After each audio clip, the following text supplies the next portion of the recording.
Well, Texas is not necessarily New York City, and it's not New York State either. And they're known as the Empire State. So if you've got a lot of people jumping the border, you want them to have a fair start. You want it to be fair. It's not fair for people that jump the border to have to live in Texas where it's, 107 degrees in the summertime. Send them to New York. They got the 4 seasons. They have better weather. Of course, the cold time they could freeze to death, but regardless, New York will gladly offer their hand, just like Ellis Island. They've been accepting immigrants since this country pretty much was founded, or at least that area. Look at the Rock,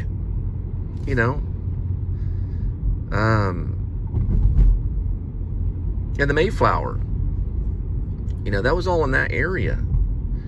It wasn't Texas. Texas is not the place for them to make their start. They should make their start in New York. So just, ship them to New York and let them deal with it. And if they have a problem with it, then they know what they can do.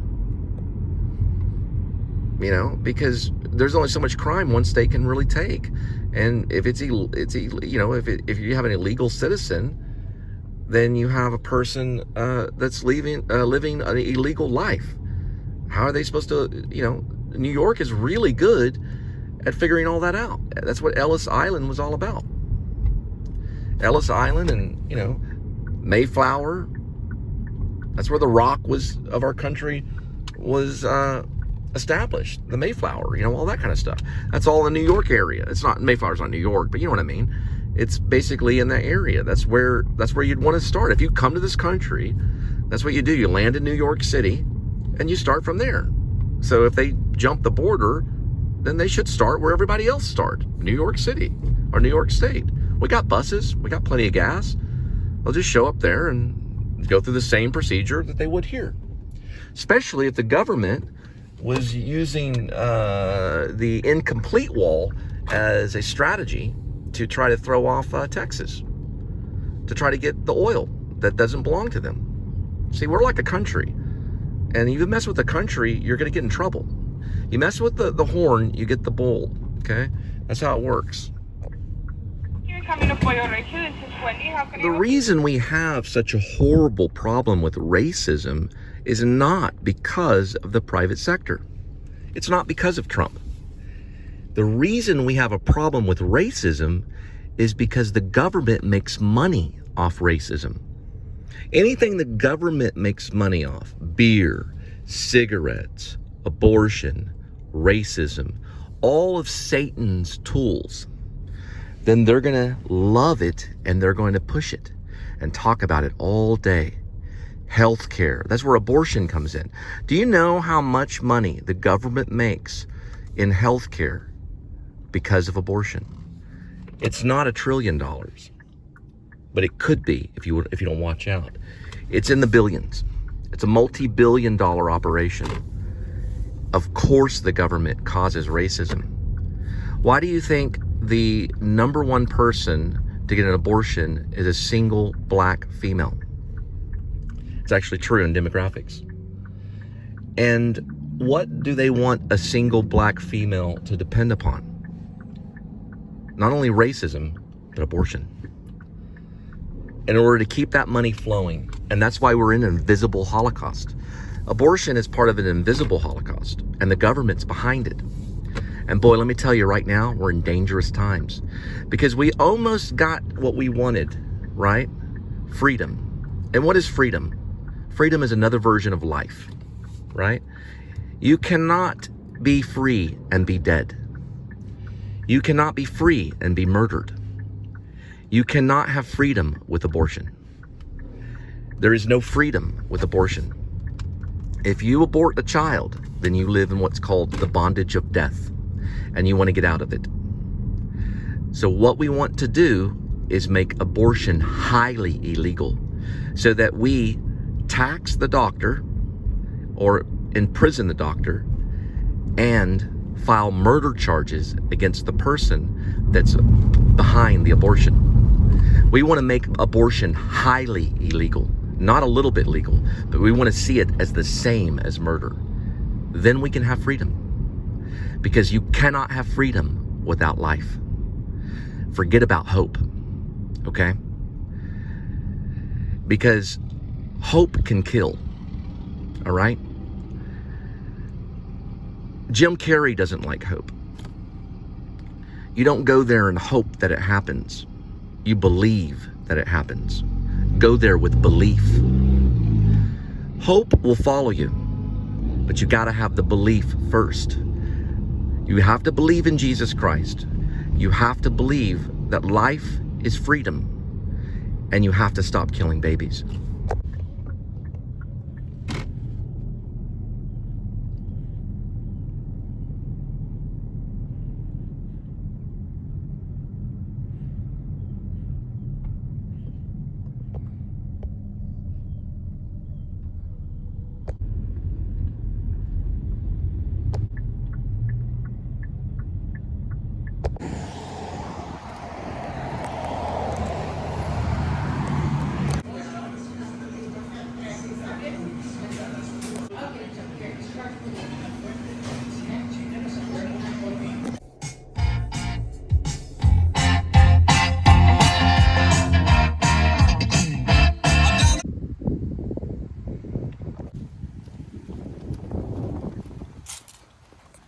Oh.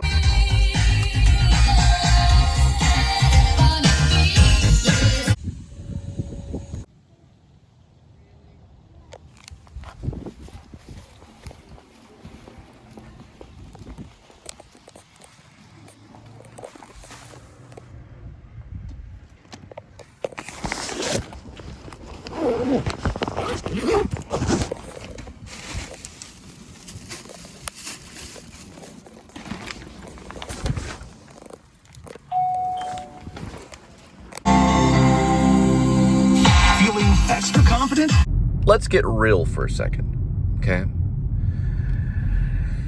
What did I experience as a citizen of the United States of America and a citizen of this state that I'm in, which I don't really consider the United States of America, but that's just my own personal opinion, okay?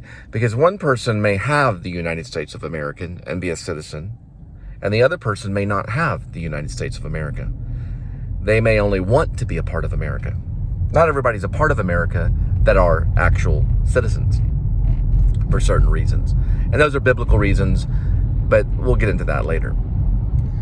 We have problems with law enforcement, county judges. We have problems with elective judgment, okay?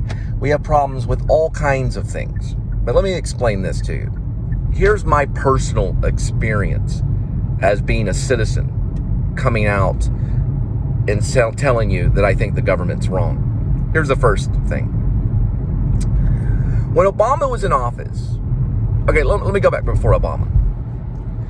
Let's go all the way back to George W. Bush. George Bush Jr., the son of George Bush. George Bush Jr., okay? He was a son of a president. So he was a president. Okay. When George Bush was in office, I actually had health care. That's what's funny. And so did a lot of other people. So did you. And I paid low cost for health care. Almost nothing. I paid a very little amount for health care, and I got great health care. But no babies. I had no babies. But I did make a little bit of money. I was a telemarketer, and I had health care. And things were pretty smooth. That's when I got into my whole video game experience of playing SOCOM, which is basically special ops. It's like SOCOM, only certain people understand what SOCOM means. It's a secretive militant thing, but it's called SOCOM. It's on PS2 and PS3. So I'd go to my telemarketing job and I'd come home and I'd play SOCOM on PS2. Then when Obama came to office, I switched over to the PS3 and I played SOCOM after I got back from a telemarketing job. Still no babies. I still had health care. But eventually, I lost that telemarketing job, and eventually I stopped playing SOCOM, which is a special ops game. It's kind of like Call of Duty, but it's called SOCOM.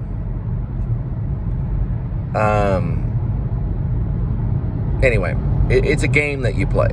It's like Call of Duty, but it's called SOCOM. You had like a clan. It's spelled SOCOM. Okay, I'll tell you about when I stopped playing SOCOM and I started growing up. So Obama finally became in office, okay? And George Bush, you know, he stepped down, and George Bush Jr., W is what we called him. And Obama became president, and I had that telemarketing job for a few more years, and then I lost the job. I left, took my retirement, and I stopped playing video games, and I picked up a video camera known as a Sony Mini camera. And I lived off of a healthy amount of what's called unemployment. And this is when Obama was in office.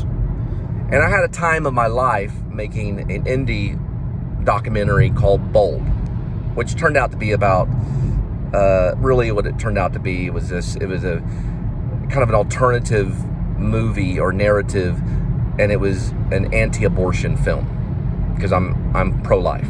This is about the time when Juno was starting to come out and things like that. And I made the film, and then I had planned to write a book, and I was going to move to Maine. And so I decided to go to the media and tell the media that I'm against abortion, and that I know someone that is planning to have an abortion, and I'd like to expose her and talk about it on national television. And they agreed, but I had to move to Maine. So I moved to Maine, I gave up playing SOCOM, and I turned my life over to Jesus Christ, because I met a neighbor that was a Vietnam vet, and he didn't want me smoking cigarettes anymore. So I gave up smoking cigarettes completely. I never smoked cigarettes ever. And I started jogging. I was doing a lot of jogging in Maine, and I lived in Maine for a while. Now, Obama was in office during all this, and I had to get in touch with Sallie Mae several times and tell them that I was in a hardship situation. I was not making quite enough money to make the $300 payments that they wanted me to make the minimal payment on my student loan. That did not go away, because I had to keep getting in touch with them over and over again, send them all this paperwork, all this stuff. It was very difficult to do. Some of it was scanned in, some of it was mailed in, but they had to get the paperwork to show that I was, you know, in hardship, meaning I was not making enough money to make those $300 payments. So, let me also tell you another thing that happened to me, okay? When I was a telemarketer and I owed those student loans, I got garnished, meaning my paycheck was garnished over student loans. I did not receive all of my paycheck because of student loans, because I owe about $120,000 in student loans. I went to a lot of schools, like the New School University in New York. I went to University of North Texas and Denton, and I went to Texas Wesleyan, which is a private school in Fort Worth off of Rosedale. So I owed quite a bit of money. So I had to keep in touch with Sallie Mae. Now, one thing I had to do is I had to go to Maryland. I didn't drive to Maryland, but I had to mail Maryland to go to a student help. It was basically requesting help from a place called Student Help, and they helped with loans. And they were actually able, I had to pay them a certain amount of money, but they were able to stop the garnishment. That way they weren't able to garnish me anymore.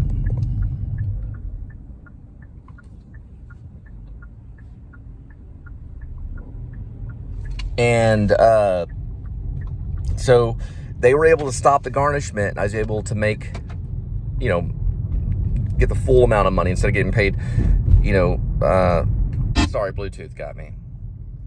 I got to figure some things out before I tell you this story. I don't know when it cut off, so I'll have to listen to it to find out. But I was talking about student loans. So I was in Maine. I had to keep up with Sallie Mae and send them all this information and tell them, you know, my hardship situation, that I was not able to make the $300 payments to Sallie Mae or whatever. And I eventually, before that, I had to sell the loans to a student help organization, and they were able to stop the garnishment.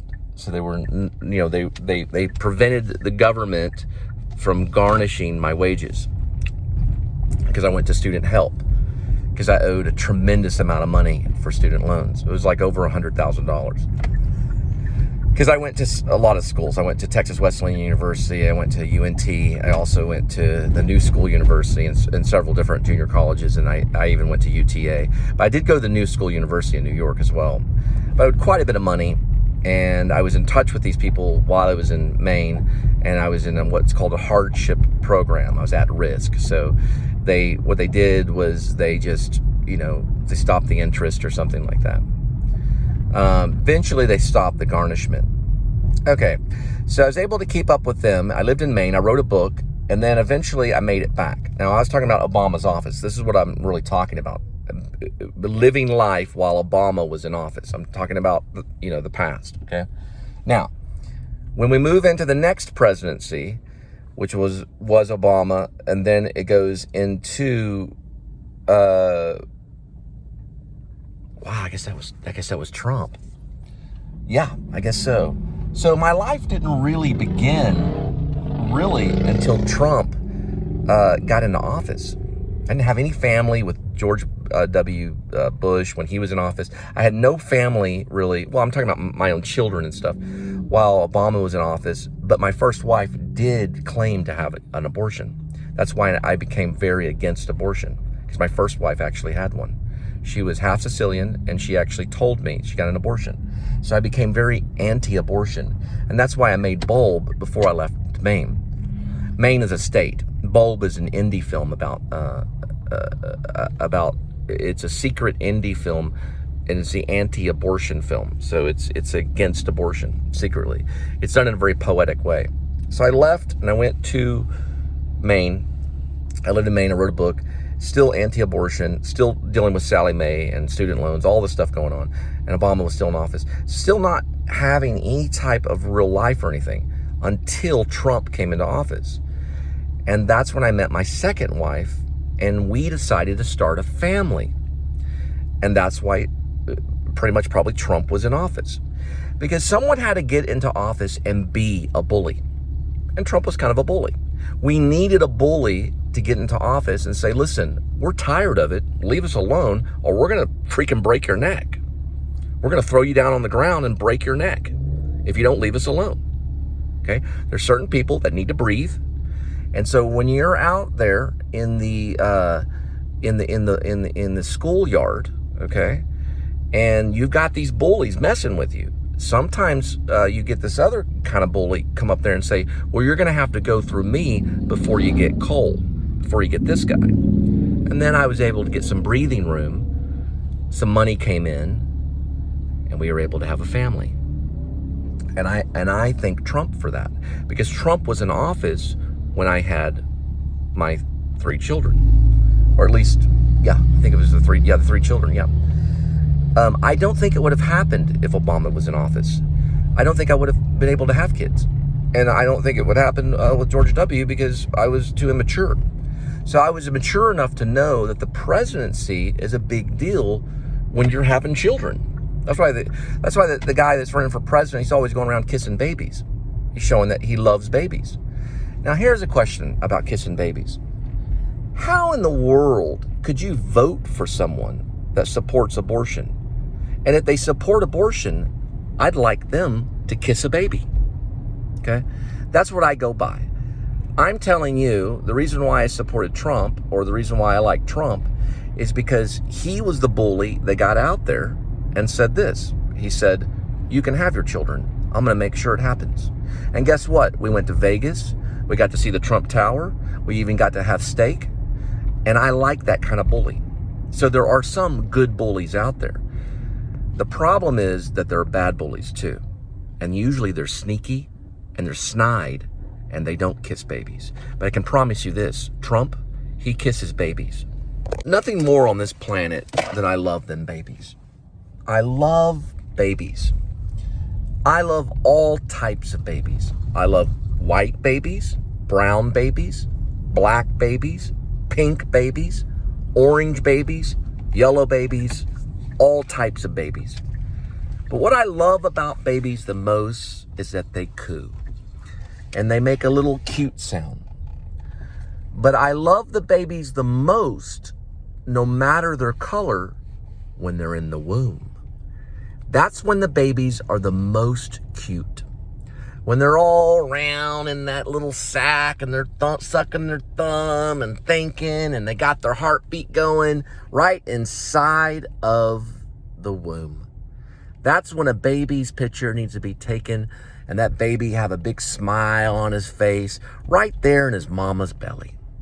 And anybody that stops that, they'll get the death penalty. So my campaign is not only let's make the country good again, but let's save the babies. That's my campaign. Save the babies. That's what I'm running on.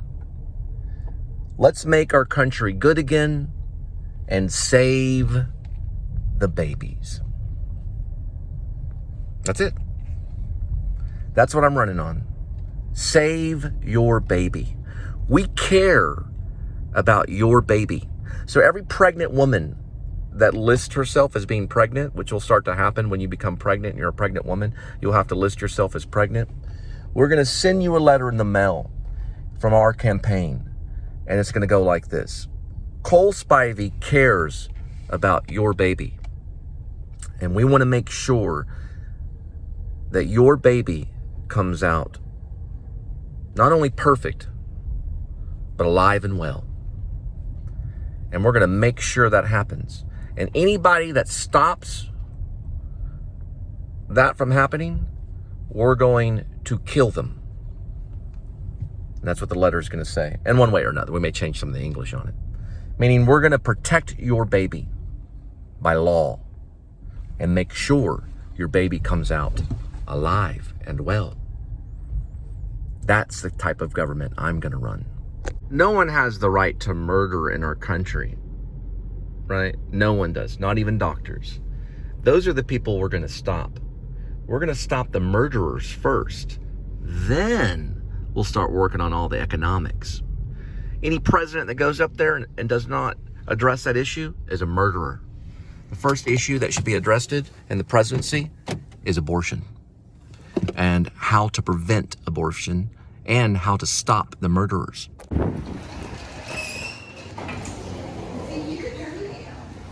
And not really there.